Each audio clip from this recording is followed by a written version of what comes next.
Konnichiwa! Konbanwa! They don't know. Well, they do now. It's the evening. Hello, we're in Kyoto. Hi, I'm Bill. And I'm Puka. We've been to the Nintendo Museum today, and we thought we'd better record a video pretty much straight away so you can get our thoughts on it while we're still thinking about it without a script. Should we start that again? This is perfect. We're in our hotel room, which has comes with its own background this time, but it's a little bit busy. Nintendo Museum, you get there and you queue, and then they put you through full-on airport-style security. With scanners and everything and the trays that you have to put your stuff on. I was not expecting that. I don't know what they're looking for. I think they're looking for, I don't know, something that could bring... Sega games. So you get through that, and there's a couple of photo ops on the way through, which we did with the pipes and the toads, and they were cool. And then you're ushered through into the museum proper.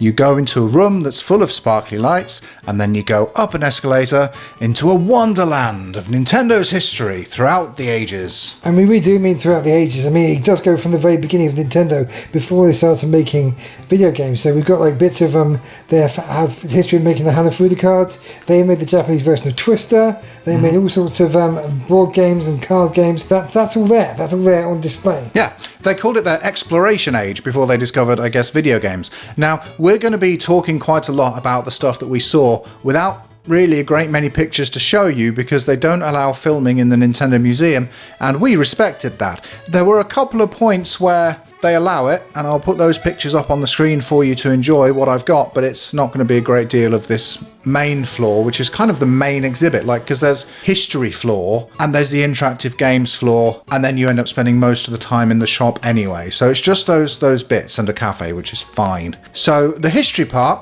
which is where we started, what do you think? Well, it was really interesting. There was lots of representation from all the consoles they've made, as well as the history before the consoles. They've also they boast the fact that they've got a copy of a record of nearly every game released for every console. They haven't got every game released for every console, but at least every game that Nintendo had a hand in. So if they were the publisher or the developer, they've got a copy of it. What Bill was excited about was the fact that they had various different versions of the game from different countries, different boxes. I really enjoyed that. I was going through all of the Famicom and NES games because they have a Japanese represented, a European and an American, right? So they have a Japanese, an American and a European box for each game that was released in all three regions. But as you know, because you've watched my Nintendo in Europe history video, there were multiple Europe regions for the NES. So they're kind of a mishmash of different things. So for some of the games they had the small boxes, for some of the games they had the big French NES boxes, for some of the games they had the big Italian and UK boxes. What I most enjoyed seeing was which ones had the European small boxes, which are my favourites. And I also liked that they had Devil World, and the box was about as beat up as mine. Yeah, you can't get a pristine copy of Devil World, really. Even Nintendo can't. Nintendo can't. It's wild. It's their museum. No, I'm still wearing these. Something I was impressed by was the amount of representation of the Virtual Boy, which obviously is Nintendo's second worst selling hardware after the 64 Double D. It's a console that's only released for about a year or so, and they've got a visualization where you can put your head into a Virtual Boy helmet and see a montage of the games they've got. There's some great games for Virtual Boy: Mario Clash, Bomberman, Panic Bomber, Bound High. There are some great games, but Wario Land VB, or Virtual Boy Wario Land, is the best game for the Virtual Boy, one of the greatest games ever. And there is a bit of a film of Wario Land VB. You can't play it, and you've always wanted to play a Virtual Boy. I always wanted to play a Virtual Boy, and I used to review Virtual Boy games for a website that's sadly no longer existing. But emulated. I had to emulate them because I don't have a real VB. This was a way to see the games that I'd reviewed, because I've reviewed Mario Clash and Virtual Boy Wario Land and Bomberman, Panic Bomber and all the others. And it was great to see them in the original 3D as it was intended. Is it everything you thought it would be? Well, actually, it was better than I thought it would be. To be fair, Virtual Boy 3D is stereoscopic 3D. It was very impressive for the time it was. Maybe it shouldn't have all been in red. So you work round, you've got your Famicom and your NES, Game Boy's further back, and then you go back in the middle, and there's the SNES. Got two rings effectively going around you, where the inside goes the The home consoles. The home consoles. The outside is the portable console, ones. Yeah. Weirdly, up there, they allowed you to film exactly one thing, which I'm going to show you now, which is the Switch 2 display. Nintendo doesn't want you knowing that they've got other consoles up there, but there's the Switch 2 display. And there you go. Yeah! They had all the different accessories for all the different consoles as well, which was really fun. I actually spent the longest time looking at the NES and Famicom stuff because that's when Nintendo was kind of a lot more experimental, and you know, you had like the Famicom keyboard and Famicom Basic and all of that fun stuff to look at. Also, some of the stuff that you would have heard of, like the NES Zapper, for example, was there. And you can see lots of really cool console variants as well. I enjoyed seeing 2 different colours of the Game Boy Light and a limited edition clear version, which you can see in this video from the Retro Future here, if I remember to put it in.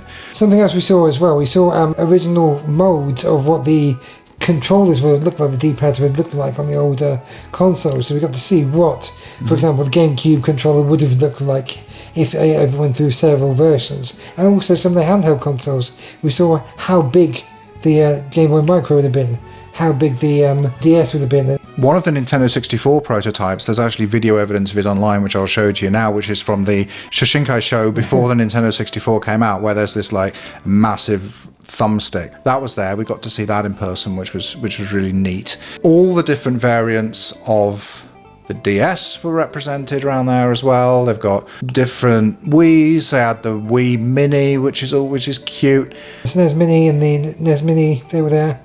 Oh, yeah, the mini consoles were there as well. I really liked the kind of displays around the outside. You go outside behind these sort of concentric circles of consoles. You go out into the back, and they've got like themed displays. One of them is Nintendo's Exploration era, where they've got the cards, the Twister, the Ultra Hand, the Nintendo Lite phone, and all of this stuff. And just along from there, there's a display that's like music.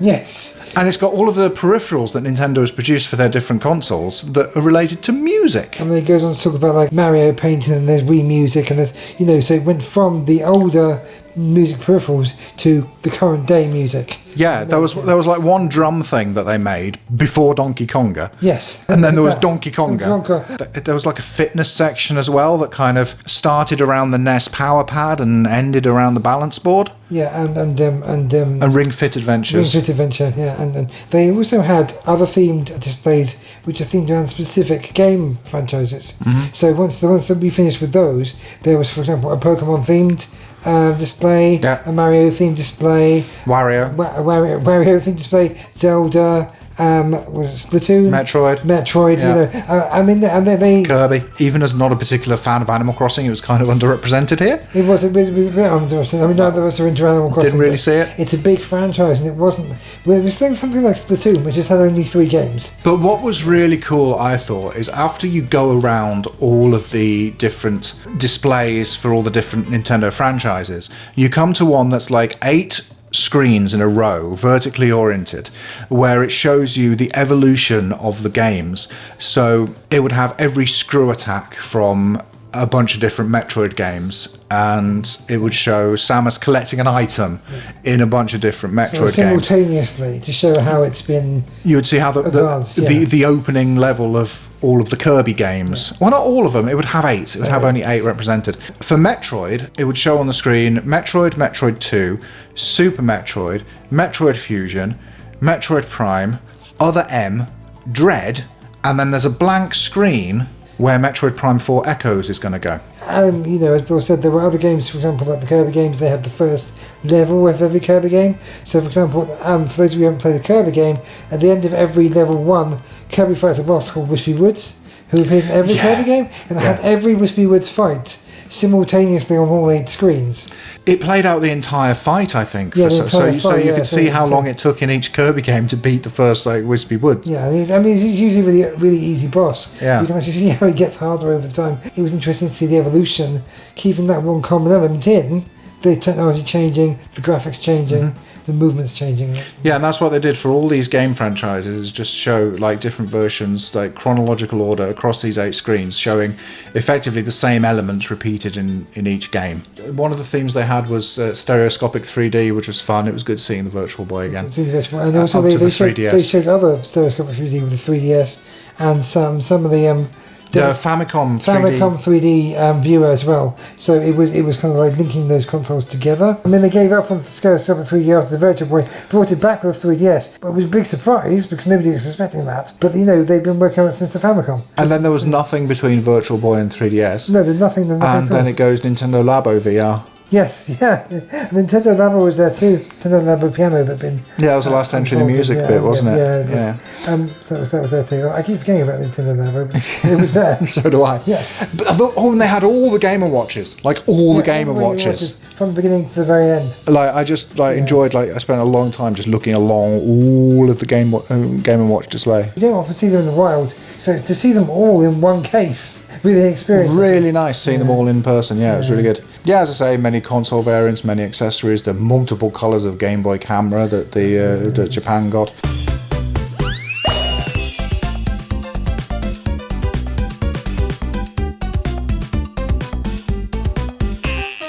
Also, like you realise how chonky the original DS is and how like unrefined it looks, like against every other bit of hardware Nintendo's ever made. Downstairs is an interactive floor where you have things you can interact with. We decided to have a go at playing on the big controllers. So they have giant screens playing some of our favourite classic Nintendo games with giant sized controllers. You need two people to operate.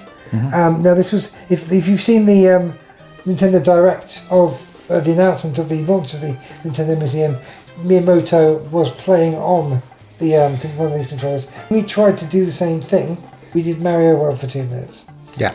So as you go in, you get given these cards, which are entry cards into the museum, but they're also your play points. You get 10 coins. Yeah, Mario coins. You get 10 coins on the card, and you get to use those to play some of the interactive exhibits. And the big controllers cost 2 coins per player, and it requires 2 players to be able to play them. As we say, we had to go on Super Mario World. Overhyped. Yes. And undertuned. Yes.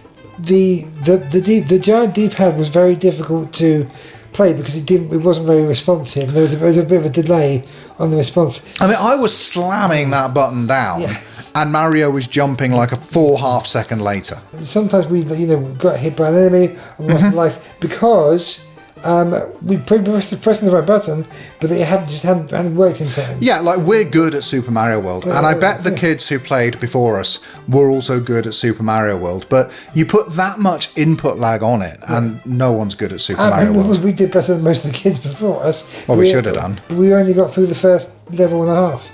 Kind of like not even a half. We got as far. We played the first level, and then it automatically jumps to the second level, and we got exactly as far as getting Yoshi out of the egg. First Yoshi, yeah. That's as far as we got in 2.5 minutes.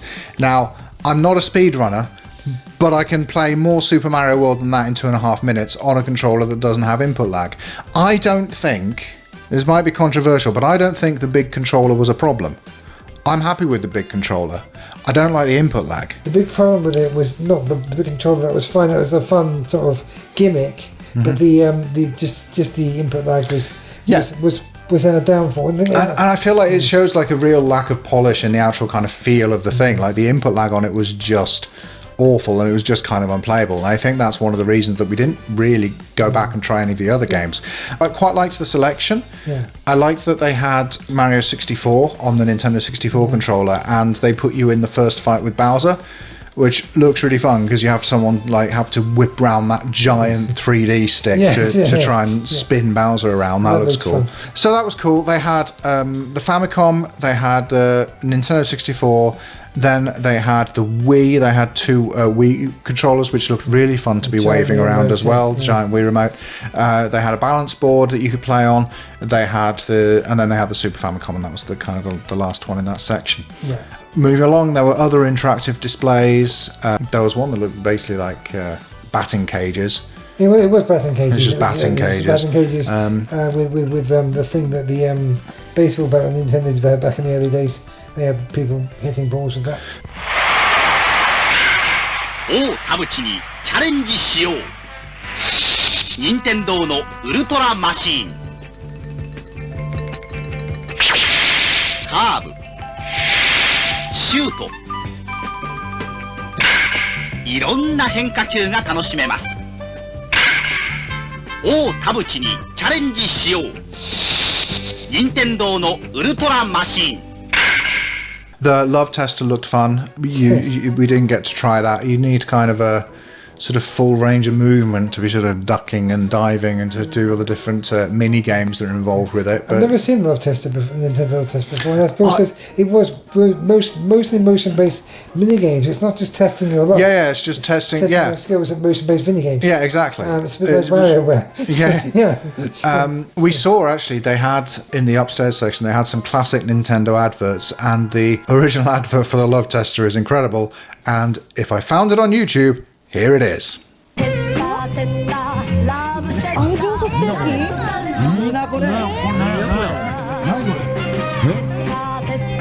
愛情を測るの。任天堂ってこんな会社だったんですね。そう。お前任天堂や。ラブテスターを使って握手をすればメーターが2人の愛情度を表す。欲しいなこれ。おかしいなちょっと。 Wasn't that great? Anyway, back downstairs, they had the Game & Watch, giant Game & Watch things as well, which looked pretty cool. I think I would have preferred to like try an original Nintendo Love Tester, I guess, and see how it worked. But yeah, because obviously these were retooled, I think, for them. But they weren't really. I mean, they were just giant mini games. Yeah, they were just giant mini games. With like controllers that you hold one in one hand, then you hold hands with your partner, and they hold a controller in the other hand, which I guess is the only sort of similarity with the original Love Tester idea. I guess you held hands while doing it. Oh, it's going up. Is it going up? Yeah, it has gone up. Has it gone up a little bit more? Is it throbbing a bit more? It's gone up a little bit it's more. Pulsing a bit, isn't it? As well. It's still going up. But yeah. There wasn't one, so we couldn't test it out. Yeah. So, you know, there was one in the displays upstairs, but like it was very different from what we saw on the downstairs floor. I did want to try the light guns and see kind of technically how they worked, but I'll be honest, the queue for these things was huge. Yes. We were let in at 2:30 in the afternoon, and there was no point really that it wasn't just packed for the rest of the day that we were there. So we had our one go on the big controller, and then we went to the cafe, where you can. It's got very little to do with Nintendo outside of the logo. I mean, the logo's fine, and the foods are meant to be themed around Mario, but they're not really. They're not. It's just they're not. It's a burger. Yeah. Like imagine.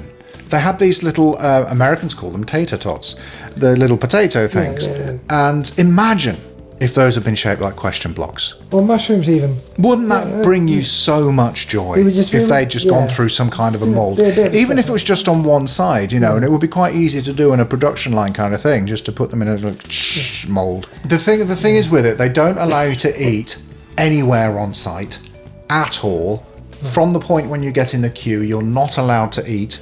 The only thing you can eat anywhere on the museum site is this cafe. And if you go out, they won't let you come back in. Yeah. So you can't like go out, snaffle a snack and then come back in. You have to eat at this cafe if you want to eat while you're there. And you're there for a few hours. For that amount of time, you've got to eat. So you've pretty much got to go into the cafe.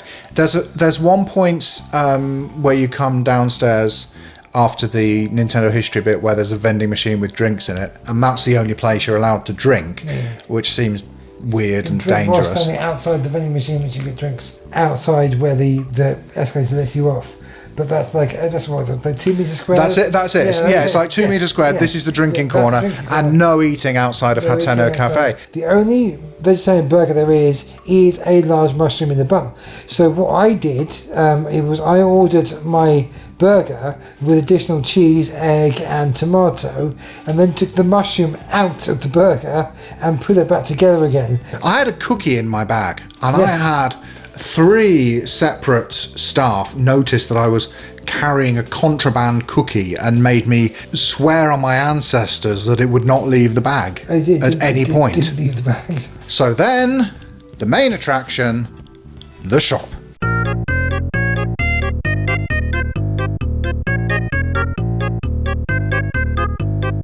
When Bill says the main attraction, he is not kidding. It is a Wonderland. It's quite dangerous for someone like Bill, who has very little fiscal reasoning. There were 3 main issues that I had with the shop in the Nintendo Museum, right? The first one was, there are so many beautiful, desirable things, and they just let you buy them. Yes. They have no thought for your financial stability. Well, they have thought for theirs. They don't care about my mortgage at all. They will just let me go in there and make terrible decisions. Bill didn't make some very good decisions. He made some terrible decisions. We're going to show you some of them. This is the main thing Bill went in for. He went in intending to buy this, and he did. Look at this. They let you buy this. This is a giant. It doesn't actually work. It's not a real Famicom controller, but it's a plush. It's amazing. It's very big, and and we're going to have to buy a new suitcase to take this back to the UK. We're gonna. We're gonna. It's gonna be worth it. But it's gorgeous. Yeah, but Bill went in wanting to buy this, and did. I went in with the intention of buying one of these because I saw people walking out with them. So obviously, and SNES controller, best controller. That leads me on to the second problem I have with the Nintendo shop: lack of European representation. Yes. If you wanted Super Famicom or SNES stuff, you could have the Japanese Super Famicom branded stuff, or you could have the American Super Nintendo branded stuff. You couldn't have the words Super Nintendo next to this logo and these colours, like we got in Europe. You can have the colours in the logo, but it would say Super Famicom. Or you could have the American thing that says Super Nintendo with the 4 purple buttons rather than the colours we had in the UK. I'll explain a little bit what I'm talking about. So for every console that Nintendo's released, including the Virtual Boy, and it was great to see some Virtual Boy rep here, they had t-shirts, they had mugs, they had pins, they had pens, they had stickers, notebooks. Badges, just loads of stuff representing all of Nintendo's consoles throughout history, and it was all kind of branded in sort of after these individual consoles, and for some of them they had Japanese and American variants, but never European. I don't think it was deliberate, but it was something that was lacking there. European variants of consoles do exist. I mean, they are very, I think in most cases... I think the only one where it really matters is the Super Nintendo. And it really bugs me because the Super Nintendo is my favourite console. Yeah, mine too. Yeah. And you can't get Super Nintendo merchandise at all. There just isn't any. No, there isn't any. There is no Super Nintendo merchandise. So that's why I got a Nintendo Entertainment System t-shirt, which leads me to my third problem with the store, which is the sizes only go up to 2XL, which doesn't really fit a normal person. This is indecent. I'm going to get demonetized for wearing this. I mean, I also got a 2XL. I got a Virtual Boy t-shirt. Just by comparison, this t-shirt I'm wearing here, which you may recognise as being Earthbound, or Mother 2 if you're from Japan, this is 3XL.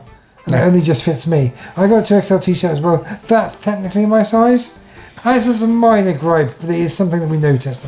The only Nintendo t-shirt I've seen in 3XL is literally this one here. It's that Mother t-shirt. If you're into Mother series, you probably wouldn't even come across it.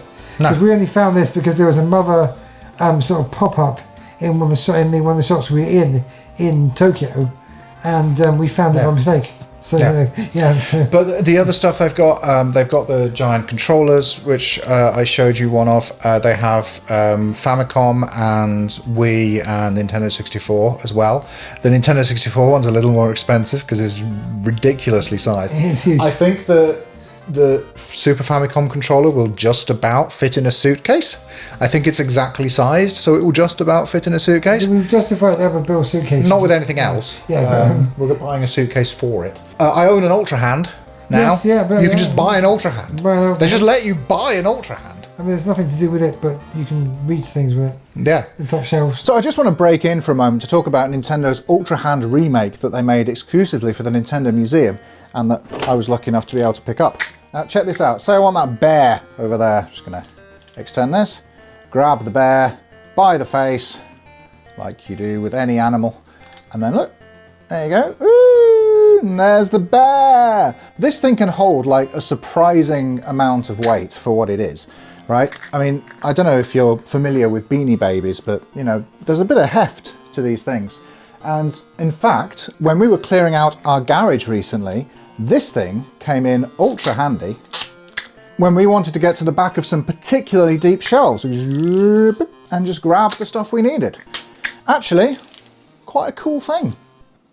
I've got some like special edition Hanafuda cards, which are really nice, which I'll unpack at some point. Yeah, and obviously like t-shirts, and they've got stickers, and they've got key rings, and they've got all sorts of stuff. The Goomba looked really cool. The Goomba was quite cool. They've also got one-up beanbags, like giant one-ups, which are like beanbags. And they've also got, as well as that, they've got Yoshi eggs, plush Yoshi eggs, which are very cuddly. The Goomba you cannot cuddle. So it looks like a plush and it's not. It's not a plush, no, it's like really solid, yeah. That's why I ended up not buying it. It's because I think if you've got this in a suitcase, that suitcase doesn't also have space for a Goomba. Yes, but I mean with the one-ups, because they squash it probably would have fit. Like I also think the shop would be better for me if they offered international shipping, as a lot of Japanese shops do, but they don't. You've just got to. We did look on eBay to see how much one of these would cost in Europe. Yeah, I mean this is 11,000 yen from the Nintendo Museum, which is a pretty decent price for it. If you want to buy one of these on eBay, you're looking at about 160 euros. Yeah, which is it's decidedly more. Yeah. Obviously, you have to be in Japan anyway, and going to the Nintendo Museum anyway. And that's quite difficult because you've got to do an online balance. I know. So there is a point like where it kind of makes sense that the Nintendo Museum exclusive stuff does fetch quite a high price. Yeah. I get it. But honestly, like, I just wish they'd made stuff like this generally available. Yes. I get the kind of the fun of the exclusives and FOMO getting you into kind of buying more stuff. And this is kind of my real problem with the Nintendo store, is that if you want to buy this t-shirt or this controller or an Ultra Hand, you've got to go to Kyoto. And because we visited the Nintendo store in Tokyo, because there was a Nintendo store there. And we went to, well, this stuff was not there. Other Nintendo stuff was there, but this stuff is not available there. It's nowhere apart from the Nintendo Museum. Yeah. So even in the actual Nintendo shop, this stuff is not available.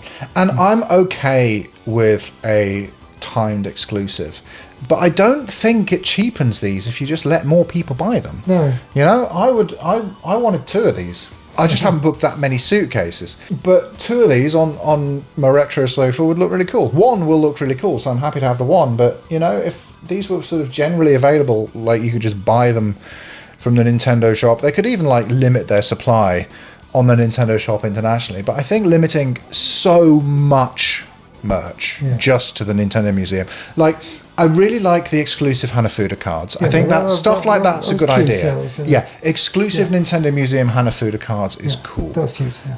But like t-shirts with the console names on them in the console colours. I mean, that's such a simple thing, isn't it? Like, yeah, like having the like things like the t-shirts, the key rings, the stickers, the notebooks, the pens with the console names on. Such a simple thing to do. You could have those in every Nintendo store, and they only have it here at the Nintendo Museum. Mm-hmm. Like, you know, I bought a t-shirt with the words Virtual Boy on it because I'm a massive troll like that. But you can't get that anywhere else. You know, even the more popular consoles like the SNES or the N64, you'd think there would be those t-shirts everywhere. They're on to me. T-shirts are pretty good quality though. They're good quality t-shirt. But why am I wearing a t-shirt that says Nintendo Entertainment System on it? I quite like the idea of being seen in a t-shirt that says Virtual Boy by people who don't know what the Virtual Boy is. Yeah. Hi, I'm a Virtual Boy. I was about to say I'm virtually a boy. I'm not quite there anymore. You know, but it's the fact that like got the privilege of being able to buy these things when not everyone can. Because not everyone can go to Kyoto. Lovely place, really nice city. It's a bit out of the way, innit? Bit out of the way. Bit of a trek. A little bit exclusive as well, I think. Yeah. Also very cool that it's just this kind of, it's not even Kyoto, it's like this little, tiny little place just outside Kyoto. Mostly an industrial estate. That is just like industrial estate and factories and stuff like that. Because that's obviously the Nintendo Museum is in Nintendo's like original Kyoto headquarters, which was obviously like factory areas, you know, it was an industry. And it's really funny, this little industrial town suddenly has like a massive tourist attraction just blocked into the middle of it. I mean, in the Nintendo Museum, there is actually a wall which actually shows what the building was like before it was a Nintendo Museum. So and that was incredibly dull. As you would expect. Dull. Yeah, it's factory. And if you looked out the window, you could see the factories that looked like the Nintendo plant was back in the day. Yeah, I saw that. I saw the factories, the picture of the factory, and then my brain started going to sleep, so I went to look at colourful Wii's. Marks out of 10, Nintendo Museum, what do you think? Or just any thoughts? Tell me your thoughts. Open your brain. I like the Nintendo Museum. There were some flaws. Again with the food and the kind of exclusivity of it. I thought, and also the massive queues and the crowds. I can't give it 10 out of 10, but I was fascinated by the history of Nintendo. I wrote a history of Nintendo once for a magazine, and I didn't know half of this stuff. So if I'd written it again, I would have had so much more insight. And the fact that they had all this stuff, they had a copy of everything they made even before video games, and they had information about it in English as well as in Japanese, which is useful. I thought that was really good, and representation of every console, not just the main ones, but also the Virtual Boy and all the Game Boy variants. Yeah. And also the Switch 2, which is very recent. They did have a lot there. They couldn't have put in any more. It was full. So I think, given that, I would give this a 8 out of 10. Something like that. I would go a little lower. I was thinking more in the region of 7, because I pretty much have the same thoughts about it that you did. The history flaw, I have absolutely no issue with. No, that was amazing. Everything you wanted to see was there, plus a whole load of stuff you've never heard of. I hadn't heard of everything that was up there. No, neither do I. It was really cool getting to see a lot of that stuff in person. Every single bit of it. It was just, Nintendo is a company that seems passionate about its history and showing it to you, and it just as much as you are. Right? I always thought that Nintendo was kind of a secretive, kind of aloof kind of a company, that apart from like re-releasing Mario games, didn't really love its history in the way that a lot of their fans do, but they absolutely do, and you see it in this museum, and the walls are dripping with it. Yeah, you feel it. You Yeah. feel it from Nintendo. Those old adverts were really cool. The evolution of game mechanics stuff was really cool. All the different console variants, the prototypes. I was really surprised to see the prototypes. There were arcade machines behind it as well that you could look at. All of the Game & Watches. Like, there was so much stuff up there, and I loved it. The interactive floor was a little disappointing. I feel like, I get it, it's for the kids, but I think even if it's for the kids, you've got to get the quality right. The games have got to be playable. Fix your input lag and you will go up a full point in my estimations. It's interesting, when I watched Miyamoto do it, he was doing it with a Nintendo museum employee, and he was having the time of his life. The Nintendo employee was not smiling, and that's very rare. Everyone was smiling in the Nintendo museum, and it's like very rare to see a Nintendo employee who's not smiling, and they were not. Yeah. So I think Miyamoto is faking that. Like, it could have been the controller that we tried, I guess. I doubt it. I doubt it as well. I think everyone was bad at Super Mario World that we saw. I mean, everyone was, we didn't see like. We got further than most people, and that's because... Yeah, I think everyone seemed to be bad at every game that they were trying, and I don't think these people are bad gamers, even on a giant controller. And I would really love to know, how good am I at Super Mario World playing with you on a giant controller? But I don't know that. We'd probably be quite good. Yeah. If it worked. Well, we don't know. If it worked properly, we don't know. You know, and I think that really, the input lag on it really dampens the whole thing. And the other interactive exhibits, I will be honest, we didn't try...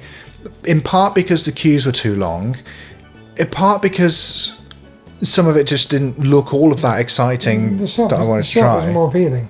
The shop was more appealing. Yeah. The shop was huge. We wanted to get to the shop and get the stuff. By the time you're carrying this around, you no longer want to go around the interactive exhibits, as it turns out. Yes, exactly. So that's why we get. If you're into interactive exhibits, you could spend the entire day in that floor and do everything. You'd have to queue a lot, but once you've seen the history of Nintendo bits, that's clearly the main bit of the museum. That's what the museum is about. It's about the history of Nintendo. And that stuff's they're on point. Yeah. We're also going as adults, so we didn't try the workshops that they had. We did try workshops. They had workshops about making your own Hanafuda cards and stuff, which, if you want to know if you should take kids there, watch a video by someone who's got kids, and you'll get a much better idea of it and how the kids feel about it. The kids we saw looked like they were all having the time of their lives. They were having a ball, They were loving it. It was great. Even in the sort of information bit, the history of Nintendo bit, they were still engaged in that. I mean, they were more engaged in the interactive bits, but they were interested in the history of Nintendo bits as well, which is weird because in the museum most kids don't like looking at things.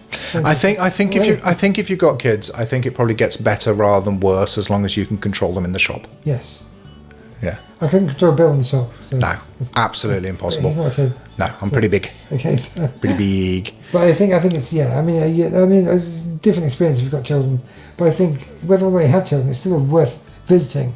It's like if you're going Yeah, definitely. If you're going to Japan, I mean, it is. The other big issue that I have with it, which is why the real reason that I'm giving it a 7, is just kind of the lack of any kind of space to eat your own food and drink. If you have any kind of medical need whatsoever that requires you to occasionally put things in your mouth, the Nintendo Museum might be a little bit tricky. I'm sure if you explained it to a staff member, they're very nice, they're very helpful, they'll do what they can to help you. But the best way to approach that kind of situation would be to make it available to people by default. Yes. Like, okay, you don't want people eating getting crumbs in the Nintendo history and around the interactive exhibits and stuff like that. I get it. Fine.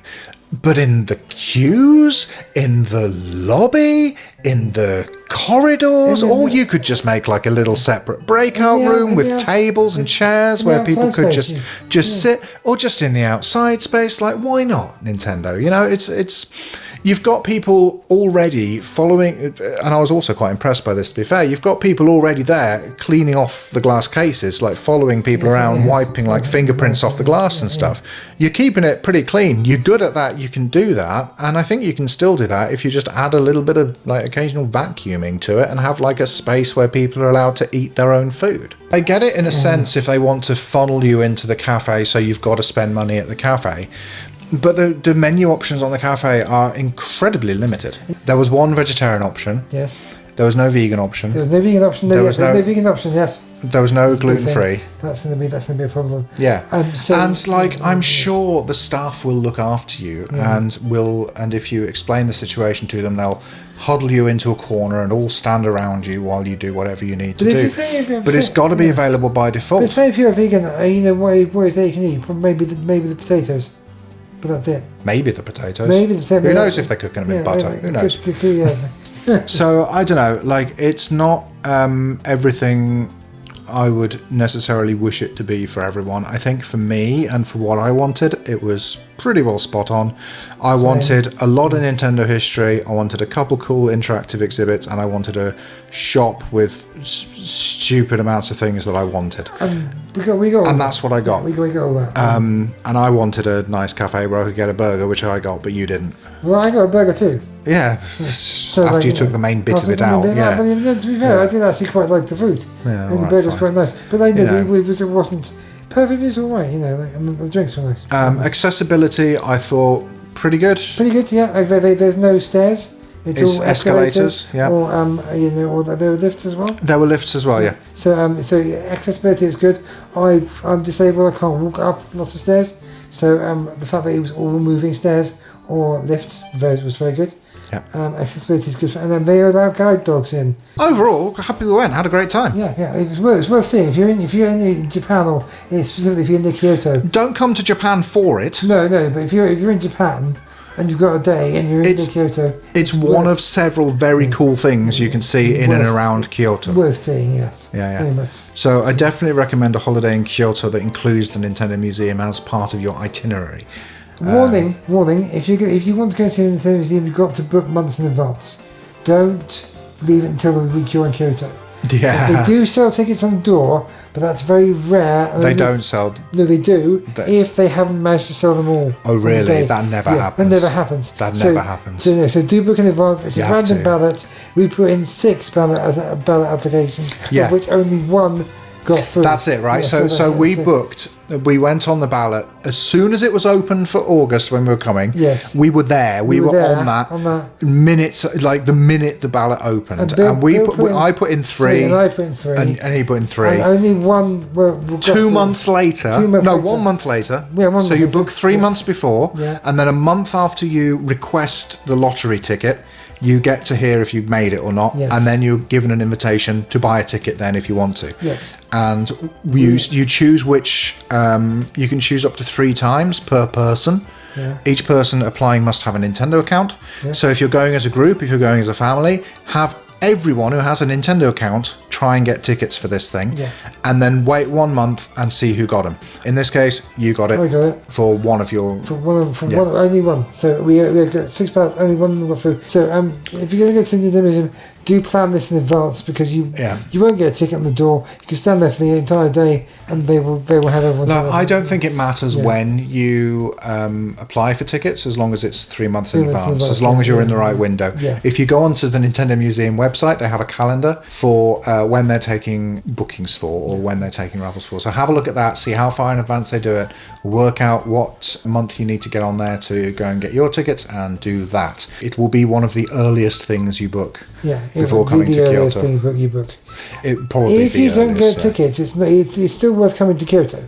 It's a really cool city. Yeah. But like obviously, that's one of the reasons we came to Kyoto. It's one of the reasons we're here. It's not the only one, but don't cancel your holiday over it if you don't manage to get tickets. Of course. We did genuinely enjoy it.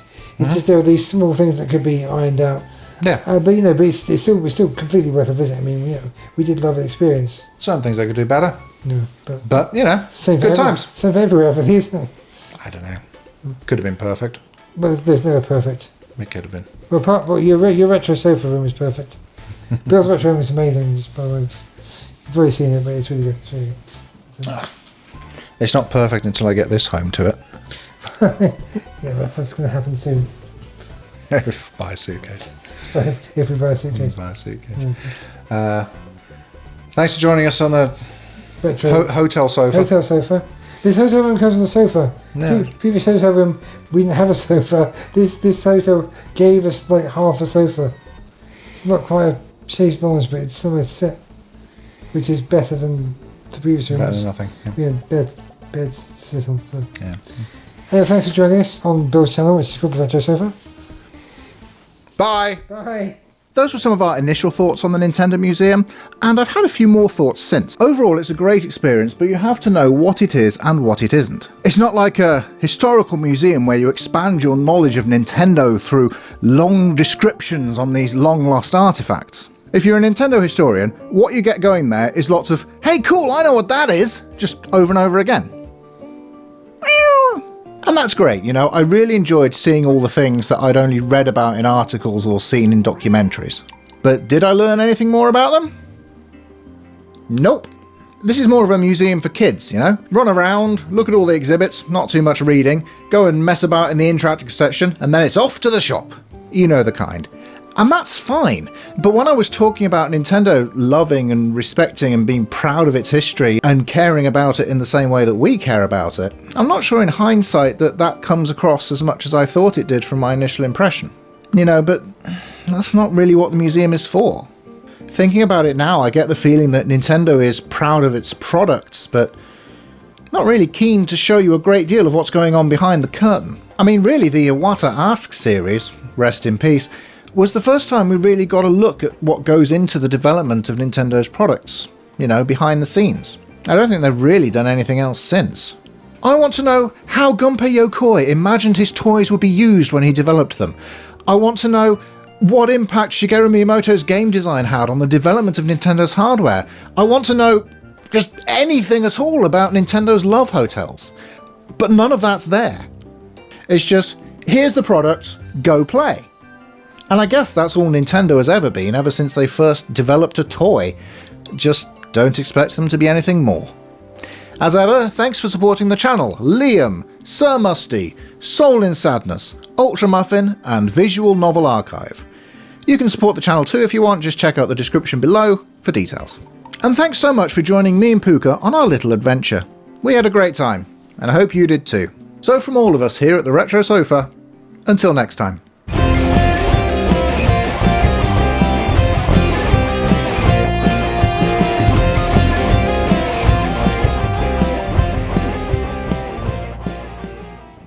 I think that's one thing I have over Scott the Woz is if my cat interrupts filming, she just gets in the film.